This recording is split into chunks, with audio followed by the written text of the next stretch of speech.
Hello, it's Jim Hutchins for the Jerusalem Connection Spot Report for October 15, 2017.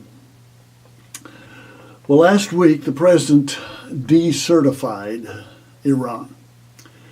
Now, I'm not exactly sure what all that entails, but it's an attempt to hold Iran accountable for its nuclear proliferation.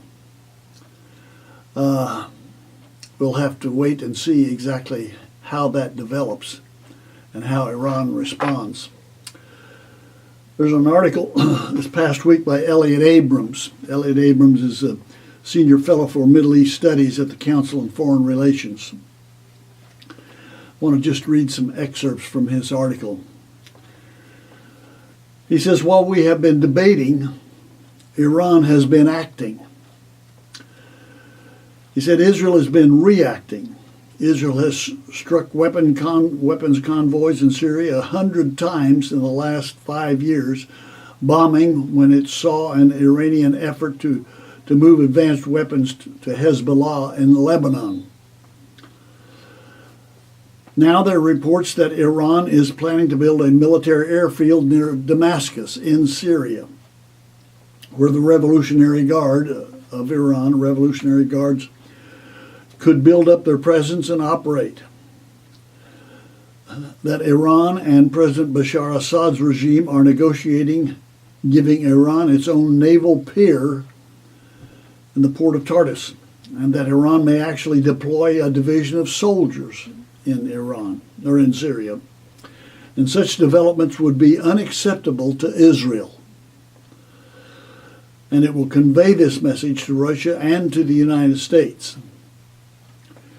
Previous Israeli efforts during Netanyahu's 4 visits to Moscow in the past year to get Russian President Vladimir Putin to stop Iran, these efforts have failed, which suggests that Israel will need to do so itself alone. They'll have to come against Iran alone.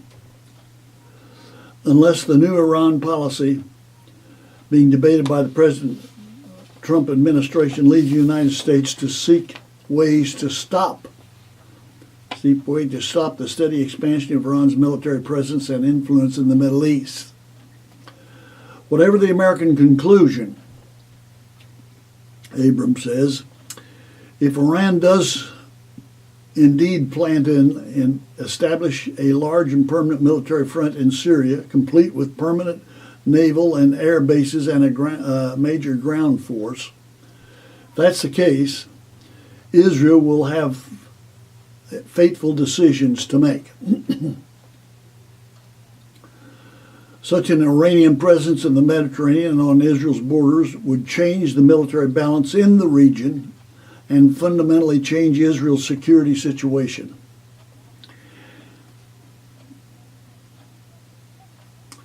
Under Obama's agreement, we must remember limits on Iran's nuclear program begin to end in only 8 years. Iran may now perfect its intercontinental ballistic missiles program, and there are no inspections of military sites where further nuclear weapons research may be underway. Senator Tom Cotton said recently, if Iran does not have a covert nuclear program today, it would be the first time in a generation that they haven't had. Israel could be a decade away from a situation where Iran has nuclear weapons and has bases in Syria, and could logically therefore even place nuclear weapons in Syria, just miles from Israel's border. As one Israeli military commentator recently wrote, quote, if the Israeli diplomatic move fails to bear fruit, we, that is Israel, and the Iranians moves that make it a growing possibility for a conflict with the Iranians. And I would say this from the scriptures.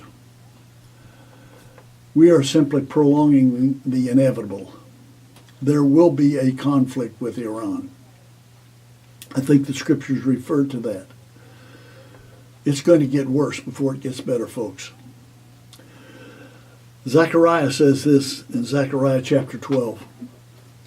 Verse 2, he says, I'm God speaking. I'm going to make Jerusalem a cup that sends all the surrounding peoples reeling. Verse 3, I will make Jerusalem an immovable rock for all the nations, and all who try to move it will injure themselves. Those who try to move and come against and defeat Israel will injure themselves. And then the leaders of Judah will say in their hearts, the people of Jerusalem are strong because Yahweh Almighty is their God. On that day, God says, on that day I will make the leaders of Judah like a firepot and a woodpile, like a flaming torch among sheaves. They will consume right and left all the surrounding peoples, but Jerusalem will remain intact in her place. That's what's coming. A monumental victory for Israel. Unfortunately, that's going to lead to a prelude to Armageddon. We need to be prepared. God's people need to be prepared. That's what's coming prior to the coming of Jesus. Till next week, Od Kiyavo Shiloh, until Messiah comes, Yivareka Yahweh. Yahweh bless you, bless those you love, bless those who love you.